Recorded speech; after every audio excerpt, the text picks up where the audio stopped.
안녕하세요. 산부인과에서 확인합니다. 오늘은 질건조증 그리고 질건조증에 이어서 나타날 수 있는 질위축에 대해서 이야기를 해드릴 거예요. 질건조증은 젊은 분들도 느끼시는 분들이 간혹 있어요. 그렇지만 대부분은 40대 후반 40대 중후반이라고 보면 되겠네요. 그때부터 시작이 되어서 심한 분들은 갱년기, 그러니까 폐경이 되기 전부터도 진행이 되고요. 그렇지만 대부분의 분들은 폐경이 되고 나서 서서히 진행이 돼요. 질이 건조한 느낌이 들기 시작하는 거죠.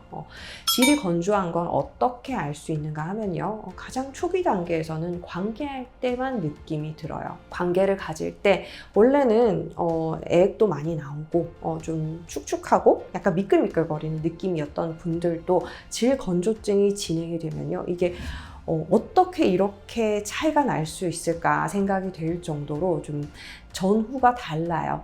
폐경이 되면서 그렇게 시작되는 분들이 굉장히 많고요. 몇 년 지난 후에 시작이 되는 경우도 있어요. 그래서 관계를 가질 때요. 좀 뻑뻑하다는 느낌, 물이 없다는 느낌이 든다고 얘기를 하세요. 그러면서 좀 뻑뻑해도 관계가 가능한 시기가 있고요. 그런데 점점 지날수록 너무 마찰이 심하기 때문에 내가 관계를 가질 때 아프다든지 불편하다든지 이런 느낌이 들기 시작하는 거죠. 그때부터는 질건조증이 이제 본격적으로 시작이 됐다고 보시면 돼요. 이 느낌은요, 보통은 여성이 좀 심하게 느끼고요. 왜냐하면 여성은 이 모든 부분이 다 점막으로 되어 있단 말이에요. 질 입구에서부터 질 안쪽에 이렇게 다다리는 쪽까지 다 점막으로 되어 있기 때문에 굉장히 예민하고 쉽게 손상될 수 있는 얇은 조직이 되어요. 그리고 호르몬 분비가 떨어지기 시작하면요, 이런 점막도 탄탄하고 짱짱한 게 아니고 조금씩 얇아지고 쉽게 상처가 나고 그렇게 변해 가게 되거든요. 그렇기 때문에 여성분들이 이제 통증을 먼저 느끼시죠. 그런데 이게 너무 말라서 마찰이 심하게 되면 파트너도 이게 불편하다고 느껴질 수가 있어요. 이게 마찰이 되는 느낌 때문에 관계를 할 때 아프거나 불편한 거, 이게 이제 질건조증을 처음 인지하는 시점인 것 같아요. 이때부터 이제 병원에 오시게 되는 거죠. 성생활을 자주 하셨던 분들은 이제 이 점진적인 변화를 다 느끼세요. 그래서 내가 처음에는 약간 뻑뻑한 느낌, 좀 오래 하면 좀 물이 부족한 느낌, 좀 건조해지는 느낌, 이런 거였는데 점점 갈수록 따갑기도 하고 쓰라리기도 하고 아파요 라고 말씀을 하시거든요. 그런 이제 과정을 겪게 되는 거예요. 그러다가 이제 점점 더 심해지게 되면 아프기도 하고 따가우면서 피가 나기도 하고요. 심할 때는 찢어지기도 해요. 그런 이제 통증을 한번 느끼게 되면요, 여성의 입장에서는 이제 관계를 하고 싶지가 않아요. 그래서 이런 건조증의 진행이 성생활을 그만두게 되는 가장 큰 원인이고요. 성욕도 물론 떨어지긴 많이 떨어져요. 갱년기가 되면서 여성 호르몬 분비가 감소하게 되면요, 관계를 하고 싶다는 그런 생각이 전혀 안 들어요.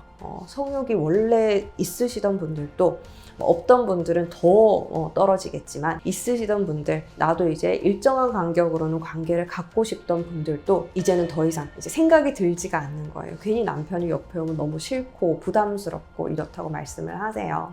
그래서 이렇게 이제 성욕도 떨어지는 데다가 아픈 거를 한번 경험하고 나잖아요. 그러면 관계를 갖기가 싫어요.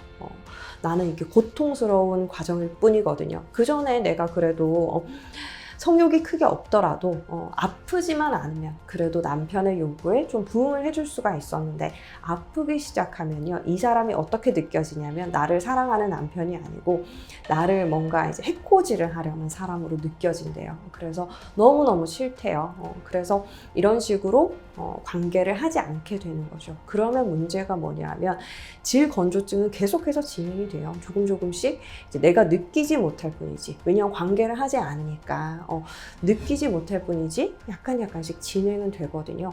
이게 다른 갱년기 증상들이랑은 달라요. 예를 들어서 열성 홍조라든지 얼굴이 막 붉어지고 덥고 땀이 나고 이런 증상들 같은 경우는 갱년기 초반에 굉장히 심해요.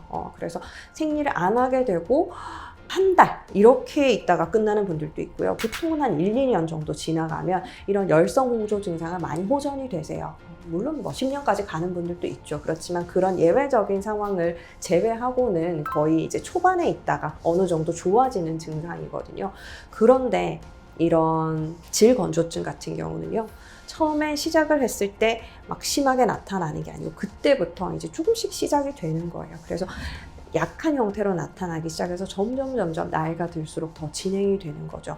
나중에 이제 나이가 들어서 할머니가 되면 더 많이 건조하고 더 질은 좁아지게 돼요. 이렇게 이제 진행이 되는 거기 때문에 우리가 이제 초반에 치료를 하는 게 중요하고요. 초반에 개입을 하지 못하고 너무 이제 진행이 돼버리면 통증이라든지 이런 부분들이 빨리 해결이 되지 않을 수가 있어요. 물론 뭐 많이 진행이 된 후에도 여러 가지 방법들로 뭐 약을 쓴다든지 질정제를 쓰고 제품을 쓰고 뭐 레이저를 하고 이런 다양한 방법으로 어느 정도 되돌릴 수는 있겠지만 그렇게 하는데 더 많은 노력이 들고 더 많은 시간이 드는 거예요. 그래서 초입부에 내가 이제 질건조증이 많이 진행되지 않았을 때부터 케어를 하기 시작한다면 훨씬 좋을 거예요.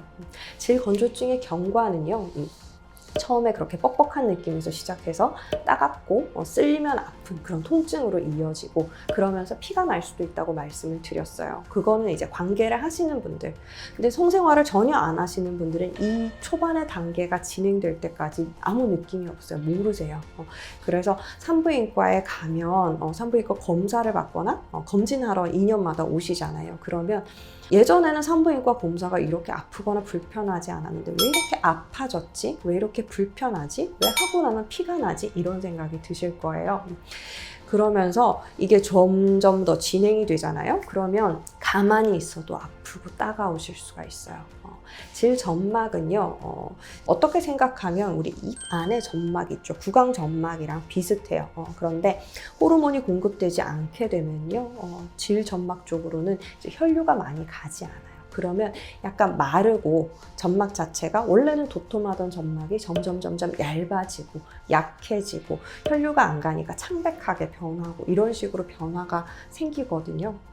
그 상태에서 진행이 점점 되면 가만히 있어도 따갑고 소변 볼 때 소변을 흘러서 질점막에 닿게 되잖아요. 그러면 그거를 완전히 화끈거리는 자결감으로 느끼기도 하세요. 그런 통증이 이제 일상생활 하는 데까지 침범을 하는 거죠. 그 전에 이제 초반 단계에서는 관계를 할 때만 불편해서 내가 관계를 하지 못하게 되는 원인이 되었다고 한다면 그 다음 단계부터는 가만히 앉아 있어도 아프다. 걸어 다닐 때도 아프다. 그리고 소변 볼 때 화끈거려서 소변을 볼 수가 없다. 이런 식으로 일상생활에까지 이제 영향을 주게 되는 거예요.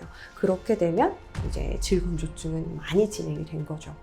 그리고 이 진행되는 과정에서요, 점막만 건조해지는 것이 아니라 이쪽으로 혈류를 공급받지 못하는 어떤 장기는요, 작아지고 쪼그라들게 돼요. 그래서 갱년기, 폐경이 오면서 자궁 크기라든지 난소 크기라든지 이런 것들은 다 작아지고 좀 쪼그라들게 되거든요. 자궁 근종 있으신 분들 그런 얘기 많이 들으셨을 거예요. 폐경이 되면 더 이상 진행이 되지 않으니까 50세 정도 되셨으면 이제 급하게 수술을 하지 말고 폐경을 기다려보자 라는 얘기도 들으셨을 거예요. 이게 근종이 진행되지 않는 이유가요, 자궁에 혈류가 공급되지 않으면 근종도 크지 않아요. 원래 있던 자궁도 쪼그라드는 판국에 근종이 막 이렇게 혼자 크기는 힘들거든요. 그래서 모든 이 기관이 자궁도 쪼그라들고요, 근종도 작아지고 이런 식으로 이제 진행이 되는 거예요.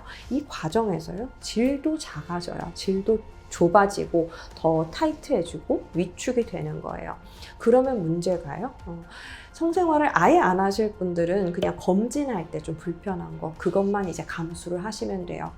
그런데 성생활을 하시는 분들이 나는 뭐 너무 아파서 관계하기 싫고 남편도 어느 정도 거기에 대해서 좀 협조가 된다, 관계를 안 해도 뭐 괜찮은 상태다 이러면은 그냥 그렇게 지내시는 거예요. 지내시다가 어느 순간 내가 또 남편이 여자친구가 생긴 것 같다든지 이런 이유 때문에 다시 이제 관계를 시작하시려는 분들이 있거든요. 그러면 그때부터는 더 힘들어지는 거예요. 관계를 안 하면 안 할수록 위축은 더 빨리 진행이 돼요. 아무래도 또 성관계를 이제 자주 하시는 분들은 초반부터 이제 관계를 하기 힘들어졌을 때부터 관리를 하거나 치료를 하셔서 더 괜찮을 수도 있겠죠. 그렇지만 이제 그냥 내버려 뒀을 때, 관계를 하지 않고 뒀을 때는 이 건조증도 위축도 더 빨리 진행이 되는 거예요. 질이 좁아져 버리면요, 이제 관계를 하려고 하면 그냥 아프고 불편한 게 아니라 찢어지기 시작해요. 그냥 좁아지는 게 아니고 좁아지면서 딱딱해지거든요. 그러면 이 부분을 억지로 늘리려고 하거나 펴려고 하잖아요. 그러면 정말 균열이 생겨요. 오랫동안 검진 안 하셨던 분들, 관계가 없으신 분들 검진하려고 이제 질경을 싹 넣어보면요, 들어가기는 들어가는데 벌리는 그 순간부터 피나기 시작하는 분들이 있거든요. 그래서 그런 식으로 이제 진행이 되기 때문에 오히려 관계하는 게 더 어렵거나 힘드실 수 있어요. 그래서 내가 성생활을 이제 정말 안 할 것이 아니라고 한다면 이제 질건조증을 초반에 치료하시는 게 굉장히 중요하고요. 진행이 되지 않게 관리하시는 것도 내 이제 미래를 위해서 좋을 수 있어요. 최근에 어떤 분 진료를 받는데 이분이 남편이랑 사별을 하셨어요. 젊은 나이인데. 그런데 그러면 이제 성생활을 안 하잖아요. 그런데 이제 검진을 오셔서 질이 건조합니다, 위축이 좀 있습니다, 이 얘기를 듣고 굉장히 깜짝 놀라신 거예요. 그런 거를 생각도 하지 않고 있었는데, 그런데 젊으시니까 또 이제 남자친구가 생기거나 다시 재혼을 생각하실 수도 있잖아요. 그런데 그 얘기를 듣고 너무 깜짝 놀라신 거예요. 거기에 대해서는 아무 생각을 하지 않고 있다가 그냥 갱년기 증상들 혹은 뭐 좀 갑자기 늙는다는 느낌, 그런 것 때문에 좀 신경을 써서 병원에 오셨는데, 폐경이 된 지 오래되지도 않으셨어요. 1년이 채 안 되셨는데 이제 질 위축이 그 전부터 생리가 좀 불규칙하던 그때부터 이제 시작이 되고 있었던 거예요. 특히 좀 몸집이 작고 마른 분들, 이런 분들은 그 생리를 하고 있을 때도 질 건조가 진행이 될 수 있어요. 발병도 빠르고 진행도 빠르시거든요. 그래서 그런 분들일수록 날씬하고 몸매 좋다고 좋아할 게 아니에요. 이런 분들은 갱년기 되면서 생길 수 있는 문제점들, 질 건조증, 그리고 골다공증, 이런 거에 대해서 특별히 케어를 하셔야 돼요. 그래서 질 건조에 대해서 항상 거기에 대해서 인식을 하셔야 되고, 내가 직접적인 성생활이 없더라도 좀 인지를 하고 관리하실 필요는 있을 것 같아요. 오늘은 질 건조증과 질 건조증으로 인해 생기게 되는 위축에 대해서 함께 설명을 드렸어요. 오늘 영상도 도움되셨다면 구독과 좋아요 눌러주시고요. 다음 영상에서 또 뵐게요. 바이바이.